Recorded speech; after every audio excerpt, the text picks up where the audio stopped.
आप सभी का स्वागत है। पिछले पार्ट्स में हम लोगों ने संधि के बारे में जाना था, जिस संधि का नाम था अयादी संधि। आपने अभी तक स्वर संधि क्लियर कर लिया। संधि के कितने भेद? 3 भेद, स्वर संधि, व्यंजन संधि और विसर्ग संधि। ठीक है, जिसमें आपने पहला स्वर संधि को अच्छी तरह से क्लियर किया, जिस तरह से आपने परिश्रम भी किया। स्वर संधि के कितने भेद? 5 भेद। दीर्घ संधि, गुण संधि, यन संधि, वृद्धि संधि और अयादी संधि। अब कुछ विशेष है जो संस्कृत से रिलेटेड है, संस्कृत परीक्षा में आता है, हिंदी में उतना आवश्यक जरूरी नहीं है, लेकिन जिनको लगता है कि नहीं हमको जानना चाहिए, तो चलिए आज शुरू करते हैं, जिसका नाम होने वाला है पूर्व रूप संधि, पररूप संधि और एक है प्रकृति भाव संधि। इसी के साथ जो 3 संधियां संस्कृत में बढ़ जाती है, यानी स्वर संधि के 8 भेद संस्कृत में माने जाते हैं। 3 को अभी पढ़ने वाले हैं हम लोग। जैसे आपने पढ़े हैं कि पोधन अन, पोधन अन से क्या बनता था? पद। लेकिन अब रहेगा नेधन अन से क्या बनता था? नय। बहुत अच्छा बनता था।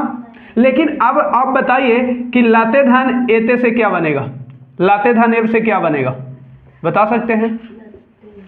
लाते धन एव से क्या बनेगा? बताइए, आप बना दीजिएगा जाके। एक के बाद कोई दूसरा स्वर, एक के बाद कोई भी स्वर आने पर एक का क्या हो जाएगा? एक के बाद कोई भी आय हो जाएगा, त लत एव क्या बना दीजिएगा? यही बनेगा, जो कि क्या है? गलत। अब गलत क्यों है? इसलिए गलत है कि धन के पहले ही किसी पद का आ गया। तो सर अब पद क्या होता है? तो अभी हमने आपको शब्द रूप पढ़ाया नहीं है। जैसे शब्द रूप चलता है बालक का, बाल का, बाल का, बाल का, बाल का, बालकम, बाल का, बालकान, बाल, बालकेन, बालकाभ्याम, बालकय, बाल, ये सब शब्द रूप चलते हैं। तो ये देखिए, ये बालकेन है, फिर आवेगा बालकाय, बालकाभ्याम, बालकेभ्या, बालकात, बालकाभ्याम, बालकेभ्या, बालकस, बालकयो, बालका नाम, फिर आता है सप्तमी विभक्ति एक वचन में बाल के। क्या आता है? तो अगर ये पद का हो गया, किसका हो गया? पद का।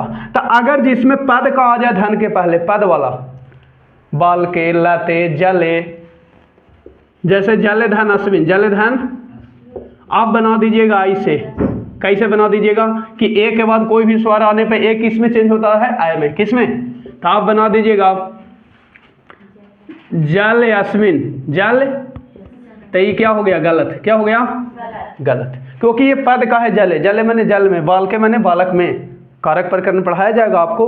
तो जब धन के पहले पद का आता है तो वहां कोई भी संधि का नियम लागू होता, चाहे दीर्घ संधि का नियम था, चाहे वृद्धि, चाहे गुण, चाहे अयादी, कोई भी संधि हो, यन संधि हो, वहां पर कोई नियम लागू होता नहीं। इसके सामने क्या हो जाता है?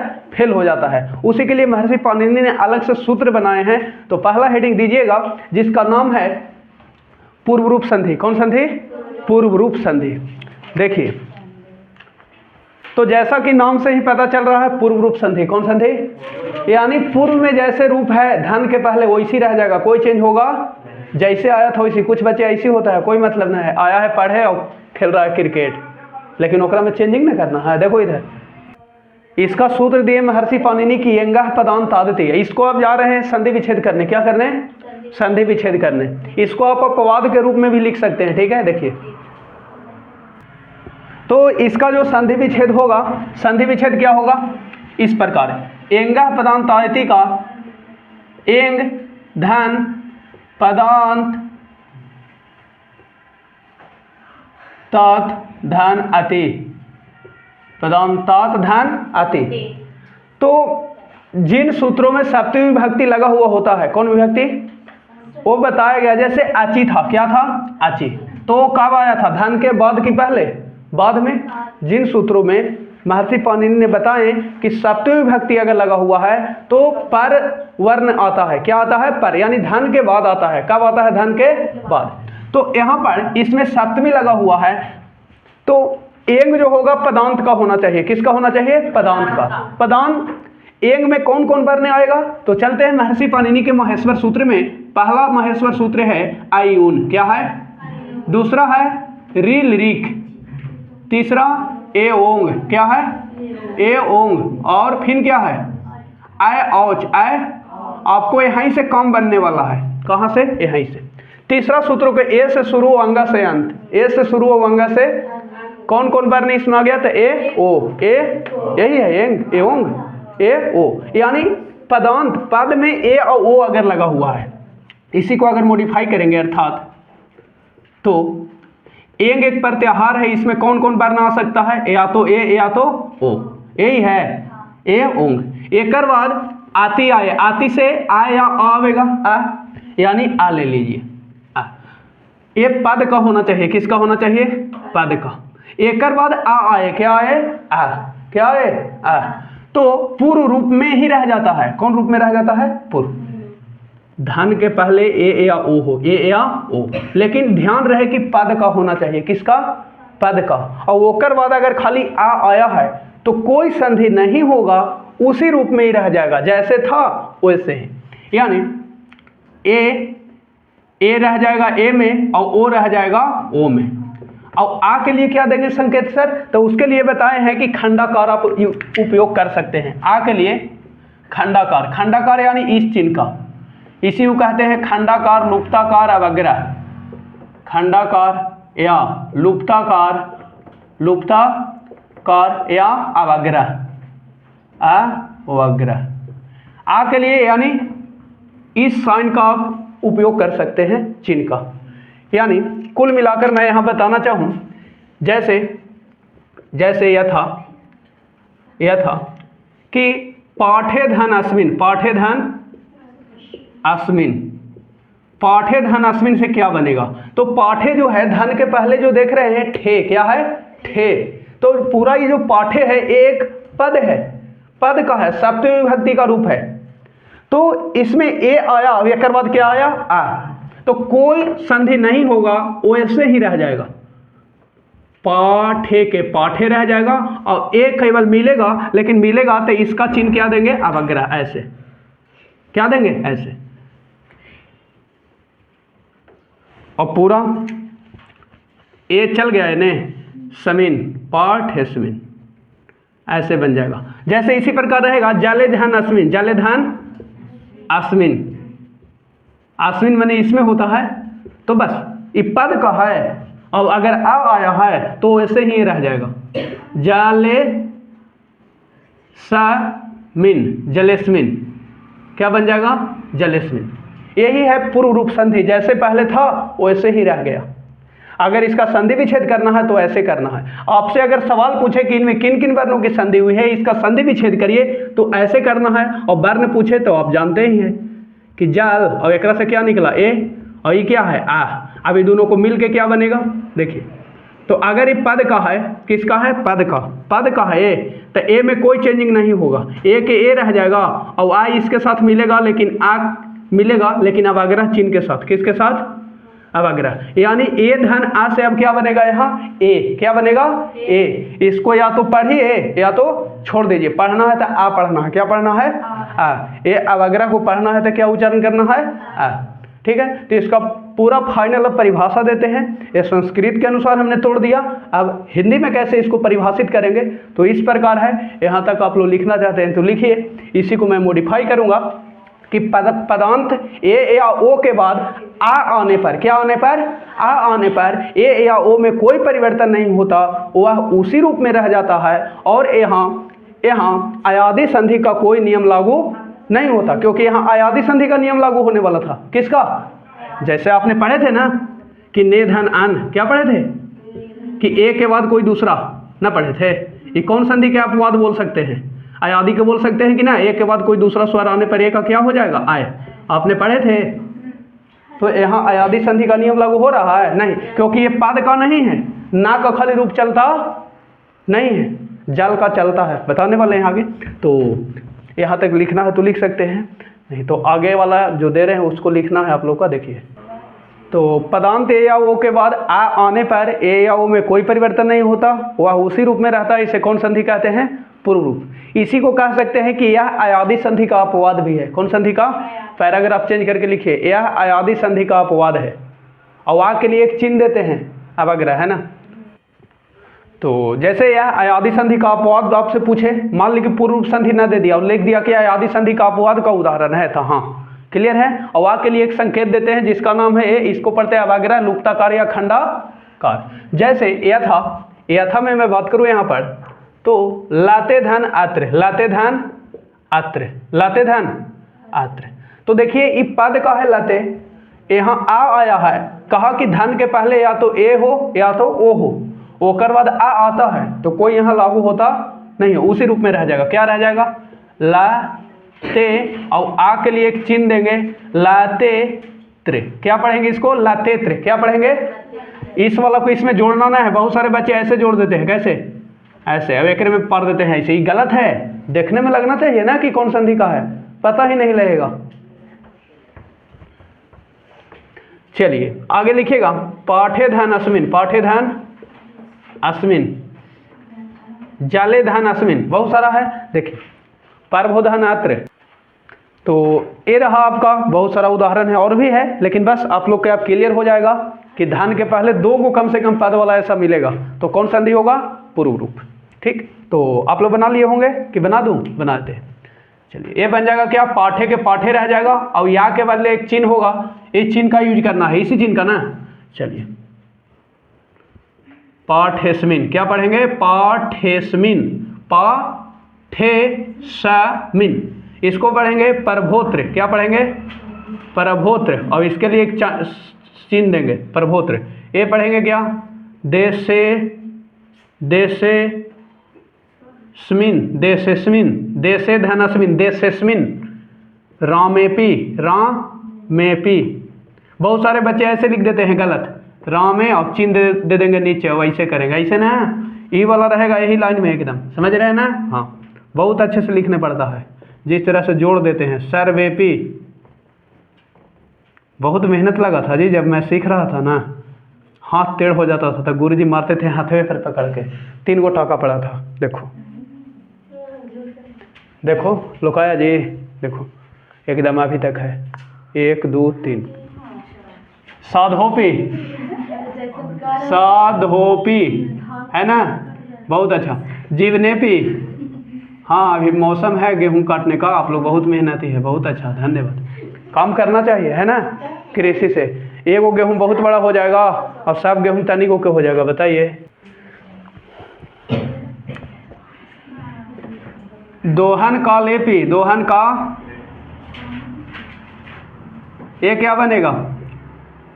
सखेर पे। ये बनेगा गजेपी, क्या बनेगा? गजेपी। ये क्या बनेगा? गुरेब, गुरेब। ऐसे रहेगा तो ऐसे तोड़िएगा। ये क्या बनेगा? हरेब, क्या बनेगा? ये क्या बनेगा? बनेत्र, क्या बनेगा? क्लियर है। अब चलता हूं दूसरा है वृद्धि संधि का अपवाद, जिसका नाम है पररूप संधि। कौन संधि? पररूप।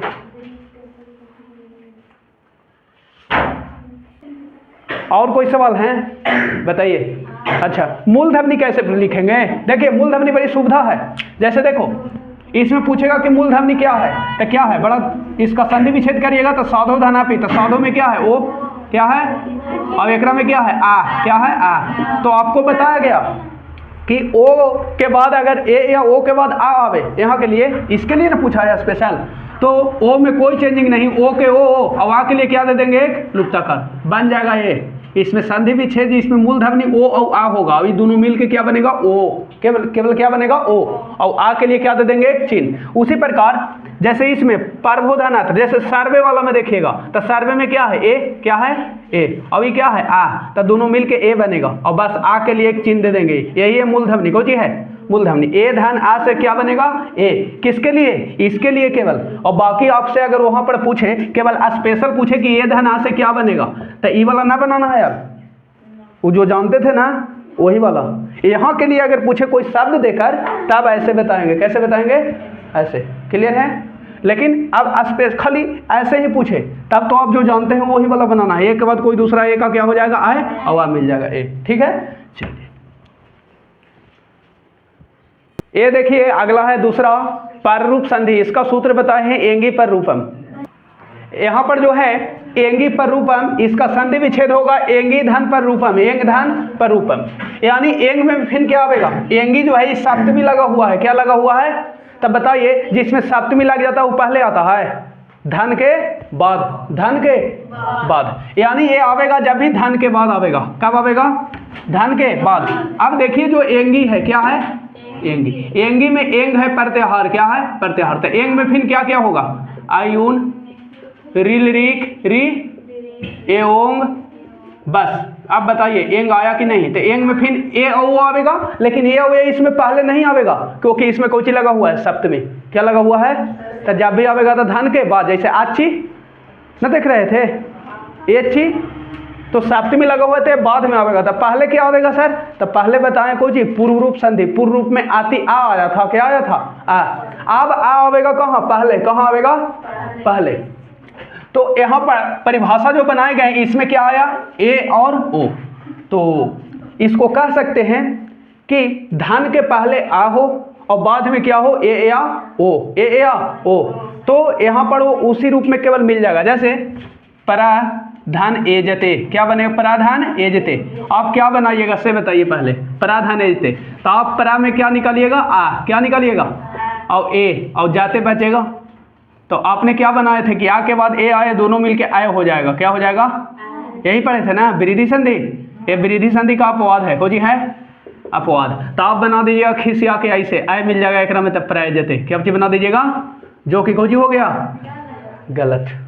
कैसे जानेंगे सर गलत हो गया, कैसे जानेंगे गलत हो गया, ऐसे जानेंगे कि धन के बाद जो आवेगा धातु वाला रूप आवेगा, कौन वाला, धातु वाला, और पहले कोई उपसर्ग रहेगा आकारांत। प्रा उपसर्ग है, क्या है उपसर्ग, तो पहले उपसर्ग रहेगा लेकिन आकारांत। ऐसे संस्कृत में मूलतः 22 उपसर्ग होते हैं, सुसम अब आती आती अभी आधी दूर दूस नीर निस हुई पर परा परी परती, कुल 22 उपसर्ग होते हैं। कितने, सबको मैं अभी लिखने वाला हूँ। 22 उपसर्ग में इससे 4-5 नंबर आते रहता है, कंपटीशन में भी आते रहता है। वही बच्चा फाइट कर सकता है कंपटीशन को जिसका एकदम तगड़ा है उपसर्ग, और संधि विच्छेद एकदम आना चाहिए, और ना आया तो आप फाइट कर नहीं सकते। इसको शुद्ध बनेगा प्रेरिते, क्या बनेगा, और प्रेरिते में पूछ देगा कि कौन उपसर्ग है, तो संधि विच्छेद जिसको आवेगा वही ना करेगा। कौन उपसर्ग हो गया, प्रा। तो वही पढ़ाने वाले उपसर्ग किसी भी शब्द या धातु के कहाँ लगता है, पहले, और उसके अर्थ को क्या करता है, बदल देता है। क्या करता है, बदल देता है। उसे क्या कहते हैं, उपसर्ग। संस्कृत में क्या है उपसर्ग, 22 को। इसके बाद अभी पढ़ाने वाले। तो आकारांत उपसर्ग के बाद ए या ओ आने पर ए या ओ में कोई परिवर्तन नहीं होता, केवल उपसर्ग के साथ संयुक्त होकर मिल जाता है, और यहाँ वृद्धि संधि का नियम लागू नहीं होता। उसे कौन रूप संधि कहते हैं, पर रूप संधि। बाद में जैसे था वैसी रह गया, कोई चेंजिंग ना हो। तो यहाँ पर लिखा हुआ कि आकारांत उपसर्ग। आकारांत उपसर्ग का मतलब ऐसा उपसर्ग जिसमें धन के पहले आ हो। है तो बहुत सारा, जैसे सु क्या है, उपसर्ग है। आधी क्या है, उपसर्ग है, बताइए। लेकिन आधी जो उपसर्ग है, मान लिए धन, तो एक पहले बताओ आ है इसमें, नहीं। एक पहले आ है, नहीं। तो ऐसा उपसर्ग लेना है जो धन के पहले क्या हो, आ। जैसे अर्थात इसी को लिख सकते हैं, अर्थात कि आ हो पहले और बाद में ए या ओ हो, ए या ओ, तो कोई चेंजिंग नहीं होगा। ये जाके खाली एकरा पे मिल जाएगा, बस एकरा पे मात्रा चढ़ जाएगा, तो क्या बनेगा, ए और ओ ही रह जाएगा। यहाँ वृद्धि संधि का कोई नियम लागू नहीं होगा, इसलिए इसको वृद्धि संधि का अपवाद भी कहते हैं। क्या कहते हैं, वृद्धि संधि का अपवाद। यथा जैसे लिखिए, जैसे देखिए यथा पराधन एजते, पराधन एजते, पराधन एस से अति, पराधन एस से अति मैंने जाता है, एजते मैंने ऐसे चलता है। देखिए आकारांत उपसर्ग है। उपधन ओसति, उपधन ओसति, बताओ यहाँ पर लागू नहीं होगा। बस धन के पहले आकारांत उपसर्ग है और बाद में ए है, ए या ओ हो, तो बस ऐसे ही रह जाएगा। ए का मात्रा केवल इस पे चढ़ जाएगा, तो क्या बन जाएगा, प्रे, और ये ए मिल गया तो क्या बच गया, जा प्रे जते, प्रे जते। पराधन एस्यति, तो क्या बन जाएगा, प्रे स्यति, प्रस प्रे स्यति। ये क्या बन जाएगा, उपधन ओसति, क्या बन जाएगा, उपोसति, क्या बन जाएगा, उपोष्टि। यहाँ वृद्धि संधि का नियम लागू हो रहा है, बताइए। अगर होता तो कै मात्रा ऊपर चढ़ता? दूगो। कै गो चढ़ता? दूगो ना। आधन ए से क्या बनता है? लेकिन यहाँ लागू हो रहा है। और आप बना दीजिएगा खिसिया के, ऐसे दिले रहेगा, ऐसे बना दीजिएगा, इको जी हो जाएगा, है ना। लिखिए, आप लोग बना लीजिएगा। इसमें यही है आवेशन। क्या बनेगा? यही 3 4 है। उपेति, उपैति ना बना लेगा, क्या बनेगा? उपेति। क्लियर है? ठीक। अब एक लास्ट बचा हुआ है कि पढ़ा दे पहले उपसर्ग पढ़ा दे। अच्छा, मूल ध्वनि इसमें बस देखो, अगर प्रॉपर देख के पूछ ले मूल ध्वनि, क्या पूछ ले? तो बस पहले पूछ ले कि परिस्थिति में मूल ध्वनि क्या होता है। पहले तो कोई भी शब्द दे, पहले संधि विच्छेद करेंगे, तबे आप बता सकते हैं मूल ध्वनि, ऐसे नहीं। अगर आप पढ़ लिए तो ठीक है कि मने, लेकिन पहले संधि विच्छेद शुद्ध करेंगे और बस। धन के पहले कोई चीज है आ, क्या है? आ, और बाद में क्या है? ए। बस तो आधन ए से बनेगा ए, बस यही एकरा में प्रॉपर ऐसे। लेकिन खाली एगो अलगे दे दे, कोई शब्द ना दे और कहे कि आधन ए से क्या बनेगा, तो आप ए बना दीजिएगा तो कुछ हो जाएगा, गलती। इसमें तो ना हम तोड़ के बताएंगे, लेकिन स्पेशल के लिए तो आप जान ही रहे हैं, उसके लिए वृद्धि के लिए कि आ के बाद ए आया तो दोनों मिलके क्या हो जाता है, यही ना पढ़े थे।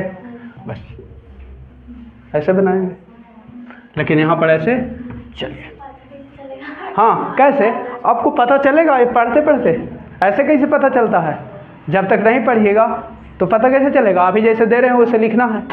प्रकृति भाव संधि, ये प्रकृति भाव नाम से पता चल रहा है कि नेचर में जैसे था वैसी रहेगा, कोई चेंज होगा? खाली धन हट जाएगा, वो वैसे है वैसी रह जाएगा। जैसे क्या है देखिए, इसका सूत्र दिया है महर्षि पाणिनि, ईदु देत द्विवचनम परगृह्यम। यही है ईद उदेत द्विवचनम परगृह्यम, यानी ईत उत एत द्विवचनम। ना समझ में आया? संधि विच्छेद करो, एकदम धूरी उड़ेगा। देखो, ईत धान, यहाँ ध्यान दीजिए, दीर्घ है, ऊत धान एत धान द्विवचनम, यही है, तो परगृह्यम हो जाएगा। वाह, बहुत अच्छा बताएं कि ईत हो, ऊत हो, एत हो, ईत उत एत, ईत उत, और कैसन हो? द्विवचन। कौन वचन? तो कहता है कि परगृह्यम होगा, जैसे है वैसी होगा, कोई संधि का नियम लागू नहीं होगा। कहने का मतलब ये है कि अगर मुनिधन एव दे दिया, कौन दे दिया? मुनिधन एव, तब ये ऐसी रहेगा, मुनि एव, मुनि एव ऐसी रहेगा। कोई यहाँ लागू करना, आपको सटाना भी नहीं है, ऐसे लिखना नहीं है एगो में, इको जी हो गया गलत। बस परगृह जैसे है वैसी रह जाएगा। अब अगर ई वाला दे दिया तो संधि बनेगा, ई वाला दे दिया तो संधि बनेगा। ये द्विवचन रूप नहीं है। अब सवाल है कि सर हम कैसे समझेंगे कि ये द्विवचन है कि नहीं है? सबसे बड़ी समस्या तो यही है, कोई समस्या नहीं है। अभी संस्कृत भी चालू होने वाला है कुछ दिन बाद, जल्द ही। आपको मुनि का रूप चलता है, मुनि मुनि मुनिया मुनि मुनि मुनि मुनिना मुनि भ्या मुनि भी मुन्ने मुनि भ्या मुनि भ्या मुन्ने मुनि भ्या मुनि भ्या, ठीक है। तो उसका जब द्विवचन के पास जाते हैं, कौन वचन के साथ? द्विवचन के साथ, तो ई मुनि एने से जो है, हेलो, ई मुनि एने से जो है कहने से हो जाता है द्विवचन में, एने से। तो जैसे ही ई वाला आवेगा तो संधि नहीं होगा, अगर ई वाला रहेगा तो संधि होगा। इसको कैसे बनेगा? ध्यान दो, ई वाला कैसे बनेगा? तो आपने पढ़े, ई के बाद कोई दूसरा स्वर, तो ई के क्रम में चेंज हो जाएगा, ई के क्रम में चेंज हो जाएगा। से बताइए, ई वाला के पढ़े हैं, ई के क्रम में ई का या हो जाएगा, क्या हो जाएगा? ये पढ़े हैं, और ए हुआ, तो ई ना आधा एकरा में, और ई मिल जाएगा एकरा में, तो मुँह आधा ना ए, और ये मुन एव, ई बनेगा। ई इसका संधि होगा, इसका होगा, क्या बनेगा? मुन एव, मुन एव। लेकिन इसका ऐसे बना दिए तो कुछ हो जाएगा, फिर गलत। यही समझना है। तो अब आप लोग क्लियर हो गए। यहाँ से देखो ना, क्लियर हो ना, यहाँ से दीर्घ ही ले ले है, ऐसा का मात्रा आवे दीर्घ ले ले है, दीर्घ वाला आवे ए ले ले है, ई वाला आवे धन के पहले बाद में, और पहले तो यहाँ कोई संधि का नियम लागू होगा नहीं, ठीक है। तो इसको देखिए, डिफाइन करते हैं, देखिए। तो यहाँ पर जो आपने परिभाषा आपसे पूछा जाए कि प्रकृति भाव, नेचर में प्रकृति में जैसे था विराजमान वैसे रह जाएगा, कोई नियम लागू होगा नहीं, खाली धन हट जाएगा जैसे वैसे। जैसे लेखो लिखा हुआ है किसी शब्द के द्विवचन रूप, यहाँ लिखा हुआ है द्विवचन रूप, हम अलग से थोड़ी लाए हैं, महर्षि पाणिनि के सूत्रों से लाए हैं। ईद उदेत द्विवचनम परगृह्यम, ईत धन उत धन एत धन द्विवचनम। क्लियर हो गया? यानी ता से लोपे से ता लोप हो जाएगा, ई बचेगा। ता से लोपे से ता लोप हो जाएगा, ऊ बचेगा दीर्घ। ता से लोपे से ता लोप हो जाएगा, ए बचेगा। तो ए, ई, ऊ या ए के बाद कोई भी स्वर आ रहा है, कोई भी स्वर, तो कह रहा है कि यहाँ कोई संधि नहीं होगा, जैसे है वैसे रह जाएगा और शब्द मूल रूप में ही रह जाता है, इसलिए इसे प्रकृति भाव संधि कहते हैं। जैसे मुनिधान एब, मुनिधान एब, ई बनेगा मुनीब, क्या बनेगा? मुनीएब, मुनी एब। जैसे लाते धान ई में, लाते धान ई में, लाते धान ई में, लाते धान ई में, ये ऐसी रह जाएगा, द्विवचन रूप है, लता का रूप चलता है, लता लते लता, लता लते लता, लता लत्या लताभ्या, लताभी लता, लताभ्या लताभ्या, तो ये ऐसी रह जाएगा लते में। ठीक है, ऐसे बहुत सारे हैं, जैसे देखिए, ठीक है ना। देखिए ये सब ऐसे परीक्षा में ये सब ना पूछा जाता अधिकांशतः, लेकिन संस्कृत में मान ली कि इंटर आप करिएगा, ग्रेजुएशन स्नातक करिएगा, तो ये सब पढ़ना है, तो इसीलिए दे दिया ना आपको कि एकदम क्लियर रहिए। देखो आवेगा समझ में, टेंशन की बात ना है। पत्रेव क्या बन जाएगा? पत्रे, पत्रेईव, पत्रे ए बनेगा हरीब। अच्छा, हरी एने से कर देगा तो संधि जो हो रहा था होगा, जो हो रहा था, लेकिन अगर दीर्घ हो जाए ना, लिखा है कि मात्रा एने से हो, मात्रा दीर्घ हो, मात्रा ए हो, तो संधि होगा नहीं। पहले देखना है, बाद में गोली मारो, बाद में कोई भी स्वर हो, बाद में पहले देखना है कि दीर्घी ए, दीर्घी, दीर्घ ऊ, दीर्घ, अगर एने से ऊ कर दिए तो जो संधि हो रहा था वो होगा। समझ में आया? हाँ, ई बन जाएगा क्या? हरी ई में, हरी ई में। ये क्या बन जाएगा? मनु ईस, मनु। ये बनेगा साधु आत्र, साधु आत्र, जैसे है वैसे रह जाएगा। लाते एते, लाते एते, सीते एव, सीते एव, ये जैसे है वैसे रह गया, खाली धान हट गया। संधि विच्छेद इसका करना है तो ऐसे कर सकते हैं। गंगे अम्मू, गंगे विष्णु आसते, आसाते। क्लियर? अब उपसर्ग है जो 2 मिनट में उड़ने वाला है, जो बहुत इंपॉर्टेंट है। लिखिए उपसर्ग, हेडिंग दीजिए उपसर्ग। वह शब्दांश, तो वह शब्दांश जो किसी शब्द या धातु के पहले आकर उसके अर्थ को बदल दे उसे उपसर्ग कहते हैं। संस्कृत में मूलतः 22 उपसर्ग, पैराग्राफ चेंज करके लिखिए। हाँ, संस्कृत में मूलतः क्या उपसर्ग? 22। लिखो उप, अनु, दूर, दूस। सबसे इंपॉर्टेंट अगर बातें में बात करूं तो हिंदी के लिए भी इंपॉर्टेंट है। संस्कृत लिखने से ना कहीं संस्कृत हिंदी में आपको आ जाता है। अब कैसे आवेगा? ये 22 उपसर्ग को एकदम पकड़ के। उपसर्ग क्या होता है समझ गए? पहले लगेगा वह शब्दांश जो किसी शब्द या धातु के पहले आकर उसके अर्थ को बदल दे उसे क्या कहते हैं? उपसर्ग कहते हैं। क्या कहते हैं? उपसर्ग। नहीं, संस्कृत में कितने उपसर्ग? 22। कौन कौन है? जैसे मैं लिखा हूं वैसे ही आपको ध्यान रखना। नहीं, खड़ा होइए, आप खड़ा होइए। आपको अगर दे दे कि बताइए इस संहार में कौन उपसर्ग है, 4 ऑप्शन आपको दिया जा रहा है। पहला होगा, दूसरा होगा कि तीसरा होगा कि कोई नहीं। कौन उपसर्ग में आप क्लियर होइएगा, बताइए। समझ में आई हमारी बातें? पहला गलती, दूसरा गलती, एक कैसे हो गया सर? आपने अभी पढ़ा है कि ऊपर बिंदु वाला नहीं होता है, होता है। आप लोग का देखे, खाली एक में देख लिए? नहीं, किसी भी, ध्यान दें, किसी भी शब्द में उपसर्ग बताना है तो पहले शुद्ध संधि विच्छेद करना होगा। तो इसका संधि विच्छेद तब वो ऐसे होगा ना। अभी मैं पढ़ाऊंगा व्यंजन संधि, आप लोग के पढ़ाऊंगा, नहीं पढ़ाए हैं अभी। इसका संधि विच्छेद कौन जी है? ऐसे होता है, सामधान हार। तो सर फिर ऊपर अनुस्वार कैसे चल गया? नियम बताया जाएगा, वेट करें। ऐसे दे देगा, बताइए कि इत्यादि में, इत्यादि में नहीं, मान लिया कि दे दे आध्यात्मा, आध्यात्मा, आध्यात्मा में कौन उपसर्ग है बताओ? आध है कि आधी है कि आध्या है कि कोई नहीं? बताओ कौन उपसर्ग होगा? तो सबसे पहले तो संधि विच्छेद करिएगा। नहीं कि खाली देख के नहीं आप बता सकते। इसको शुद्ध संधि विच्छेद होगा। आधिधान आत्मा, आधिधान। तो इसीलिए संधि पढ़ना आपको बहुत। आप बताओ क्या उपसर्ग निकला? तो जानिएगा था ना कि उपसर्ग है कि नहीं? सु, साम, आति, आधि, आपी, आभि, आप। अब अनु, अंग, अंग को आ भी लिखेगा, जैसे लिखल है आहार, कौन सी लिखल है? तो इसमें आ उपसर्ग है। कौन उपसर्ग है? आ। तो पूरा प्रॉपर, मैं अब यहाँ पर बैठिए, बहुत अच्छा बैठ जाइए। देखिए या था, लिखिए जैसे जैसे हार का मतलब क्या होता है? माला। क्या होता है? माला। अब इस हार में आ उपसर्ग जोड़ दिए, कौन जोड़ दिए? आ, तो एक से बन गया आहार। क्या बन गया? अब आहार के अर्थ बदला कि ना, आहार माने भोजन नहीं। जैसे हार माने माला, एक में जोड़ दो प्रति। क्या जोड़ दो? उपसर्ग। प्रति है ना उपसर्ग, तो क्या प्रतिहार माने आक्रमण करना या मारना? बोलो नहीं, बताइए अर्थ चेंज हो जा रहा है कि ना? आगत, सु जोड़ दो, बोलो स्वागत का संधि विच्छेद करिएगा, वो बोलेगा कि स्वागत में कौन उपसर्ग है, तो पहले तोड़िएगा था ना जी। अब कोई खिसिया के आवेगा उस स्वा में रंग देगा, स्वा उपसर्ग है, बताइए हो गया सुपर, एकदम तोड़ दीजिएगा ना, बता दीजिएगा सु उपसर्ग है। कौन उपसर्ग? सु। आपसे अब दे देगा कि बताइए निष्फल में कौन उपसर्ग है? निष्फल, तो पहले फल है, फल में निस जोड़ो। क्या जोड़ो? निस उपसर्ग। तो निस जैसे जोड़ेंगे तो बनेगा निष्फल, वो बन जाएगा मूर्धन्य सा। कौन सा बन जाएगा? अब आपको दे देगा कि निष्फल में कौन उपसर्ग है, तो 4 ऑप्शन दे रहे हैं। ई निस होगा कि ई निस होगा? बताओ कि ई निस होगा। आप बताइए, आप ही ना बता सकते हैं कि आप कौन वाला उपसर्ग पढ़े हैं आप? यहाँ होल है भले मूर्धन्य सा, इस संधि के द्वारा हुआ है। बताएंगे सत्व विधान और नत्व विधान, सत्व विधान और नत्व विधान, वो पढ़ना है आपको। जब पूरा मैं संधि पढ़ा लूंगा यहाँ पर तो आपको बताया जाएगा ये क्या होता है कि ना के ना, तलवसा के कभी दंत सा, दंत सा के कभी तलवसा, कैसे हो जाता है वो बताया जाएगा।